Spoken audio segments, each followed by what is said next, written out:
Assalamualaikum warahmatullahi wabarakatuh.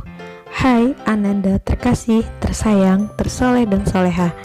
Apa kabar hari ini? Semoga Ananda selalu dalam keadaan sehat walafiat. Salam kebangsaan. Berjumpa kembali dengan Ibu Nurvita Sari dalam pembelajaran pendidikan Pancasila dan Kewarganegaraan.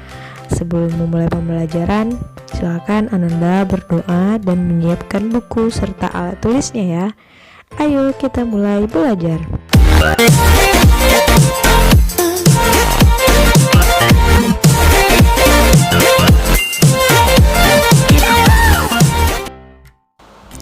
Yang baru bergabung jangan lupa subscribe. Sebelum mulai pembelajaran, ada kata motivasi nih dari Bapak Muhammad Hatta. Kata-katanya begini: jatuh bangunnya negara ini sangat tergantung dari bangsa ini sendiri. Makin pudar persatuan dan kepedulian, Indonesia hanyalah nama dan gambar seuntaian pulau di peta. Jadi untuk menciptakan persatuan dan kesatuan, maka kita harus memiliki sikap peduli terhadap negara kita ya. Adapun materi kita pada hari ini yaitu tentang wawasan Nusantara. Dan tujuan pembelajaran kita pada hari ini yaitu yang pertama, diharapkan Ananda nantinya mampu menjelaskan pengertian wawasan Nusantara, kedudukan, asas, fungsi, tujuan, dan landasan wawasan Nusantara. Kita masuk ke materi pertama, yaitu wawasan Nusantara. Apa itu wawasan Nusantara? Wawasan berasal dari bahasa Jawa, dari kata wawas, yang artinya yaitu pandangan, tinjauan, dan penglihatan indrawi. Atau wawasan juga dapat diartikan sebagai cara pandang dan cara melihat. Sedangkan Nusantara terdiri dari kata nusa yang berarti pulau atau kesatuan kepulauan, dan antara menunjukkan letak antara dua unsur. Jadi Nusantara adalah kesatuan kepulauan yang terletak antara dua benua, yaitu benua Asia dan Australia, dan dua samudra yaitu Samudra Hindia dan Pasifik. Jadi berdasarkan pengertian modern, kata Nusantara itu sering kita istilahkan untuk mengganti nama Indonesia.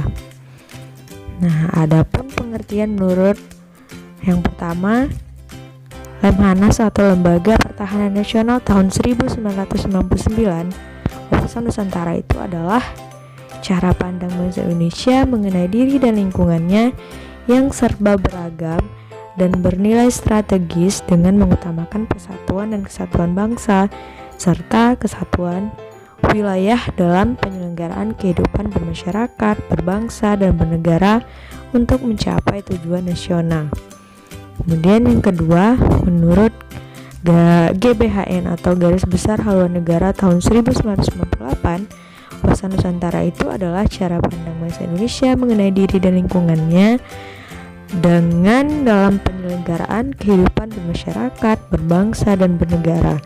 Yang terakhir yaitu menurut Profesor Wan Usman, wawasan Nusantara menurut beliau adalah cara pandang bangsa Indonesia mengenai diri dan tanah airnya sebagai negara kepulauan dengan semua aspek kehidupan yang beragam.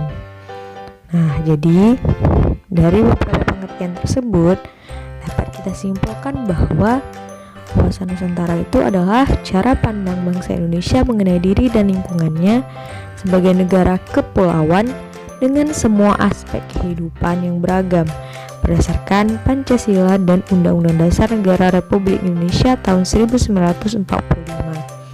Mengenai wawasan Nusantara, kita dapat mengenali diri dan lingkungan kita, juga akan lebih mengutamakan persatuan dan kesatuan bangsa serta kesatuan wilayah dalam penyelenggaraan kehidupan bermasyarakat, berbangsa, dan bernegara. Dengan kata lain, wawasan Nusantara menjadi pola yang mendasari cara berpikir, bersikap, bertindak dalam rangka menangani permasalahan yang menyangkut kehidupan bermasyarakat, berbangsa, dan bernegara. Inilah yang dapat disimpulkan dari pengertian wawasan Nusantara. Wawasan Nusantara merupakan ajaran yang diyakini kebenarannya oleh seluruh rakyat Indonesia agar tidak terjadi penyesatan atau penyimpangan dalam upaya mewujudkan cita-cita dan tujuan nasional. Nah, jadi wawasan Nusantara adalah merupakan landasan visioner bangsa Indonesia. Lanjut, asas wawasan Nusantara merupakan ketentuan atau kaidah dasar yang harus dipatuhi, ditaati, dipelihara, dan diciptakan demi tetap taat dan setianya komponen pembentuk bangsa Indonesia.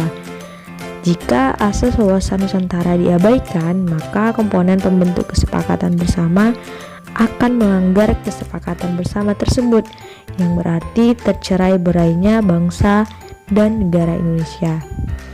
Adapun asas wawasan Nusantara itu adalah yang pertama, kepentingan yang sama. Ketika menegakkan dan merebut kemerdekaan, kepentingan bersama bangsa Indonesia adalah menghadapi penjajahan secara fisik dan bangsa lain. Sekarang, bangsa Indonesia harus menghadapi jenis penjajahan yang berbeda dari negara asing. Misalnya, kehidupan dalam negeri bangsa Indonesia mendapat tekanan dan paksaan baik secara halus maupun kasar dengan cara adu domba dan belah bangsa dengan menggunakan dalih hak asasi manusia, demokrasi, dan lingkungan hidup. Ini merupakan tantangan bangsa Indonesia saat ini. Yang kedua, keadilan. Asas keadilan harus kesesuaian pembagian hasil dengan adil, jerih payah usaha dan kegiatan-kegiatan baik perorangan, golongan, kelompok maupun daerah. Ketiga, kejujuran. Keberanian berpikir, berkata, dan bertindak sesuai realita serta ketentuan yang benar biarpun realita atau ketentuan itu pahit dan kurang enak demi kebenaran dan kemajuan bangsa. Hal ini harus ditegakkan atau dilakukan. Yang keempat adalah solidaritas. Perlukan rasa setia kawan, mau memberi dan berkorban bagi orang lain tanpa meninggalkan ciri dan karakter budaya masing-masing. Selanjutnya, kerjasama. Adanya koordinasi, saling pengertian yang didasarkan atas kesetaraan kerja kelompok, baik kelompok kecil maupun kelompok besar, dapat dicapai demi terciptanya sinergi yang lebih baik. Yang terakhir adalah kesetiaan.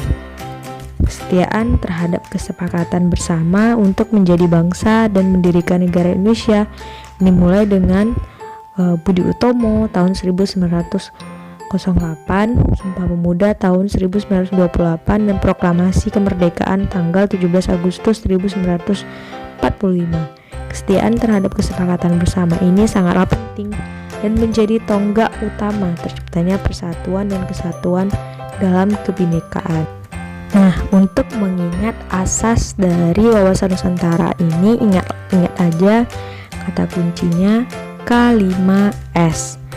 Ya, seperti membangun sebuah hubungan, tidak hanya bersama dengan pasangan, terhadap negara kita juga harus menciptakan kepentingan yang sama, keadilan, kejujuran, kerjasama, kesetiaan, dan solidaritas. Lanjut, kita masuk ke fungsi wawasan Nusantara, tujuan wawasan Nusantara, dan landasan wawasan Nusantara.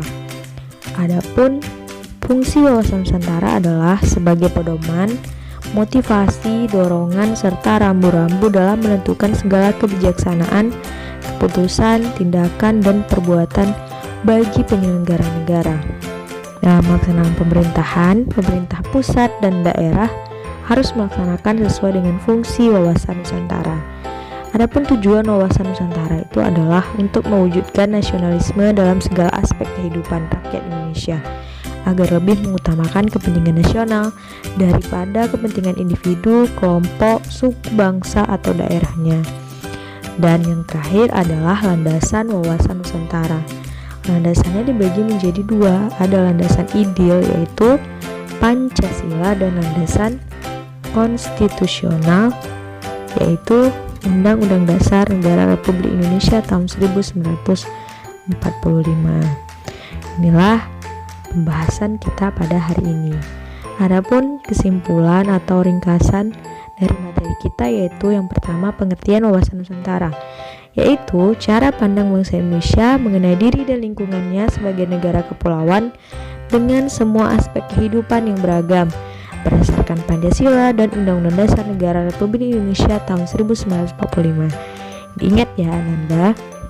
Yang kedua, asas wawasan Nusantara.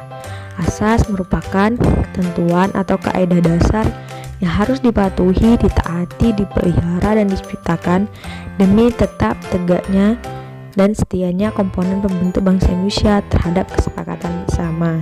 Asas wawasan Nusantara tadi ingat K5-1S atau K5S. Lanjut, fungsi wawasan Nusantara adalah sebagai pedoman, motivasi, dorongan, serta rambu-rambu dalam menentukan segala kebijaksanaan, keputusan, tindakan, dan perbuatan bagi penyelenggara negara. Adapun tujuan dari wawasan Nusantara itu adalah mewujudkan nasionalisme dalam segala aspek kehidupan rakyat Indonesia agar lebih mengutamakan kepentingan nasional daripada kepentingan individu, kelompok, suku, bangsa, atau daerahnya. Dan landasan wawasan Nusantara adalah landasan ideal yaitu Pancasila, sedangkan landasan konstitusionalnya yaitu Undang-Undang Dasar Negara Republik Indonesia tahun 1945. Demikianlah materi kita pada hari ini. Sekarang kita lanjut ke tugas ya. Setelah mempelajari materi wawasan Nusantara, diharapkan kita sebagai generasi muda harus bersyukur kepada Tuhan Yang Maha Esa karena memiliki keanekaragaman yang tidak dimiliki oleh negara lain seperti keragaman suku, ras, bahasa, agama, maupun rumah adat. Hendaknya kita bertanggung jawab menjaga keberagaman untuk memperkokoh persatuan dan kesatuan bangsa Indonesia. Adapun tugas Ananda adalah sekarang, silakan Ananda tuliskan pengertian wawasan Nusantara menurut pendapat Ananda sendiri dan mengapa kita sebagai generasi muda perlu atau penting mempelajari wawasan Nusantara. Selamat mengerjakan. Demikianlah materi kita pada hari ini. Tetap semangat dan tetap sehat. Ibu akhiri, Assalamualaikum warahmatullahi wabarakatuh.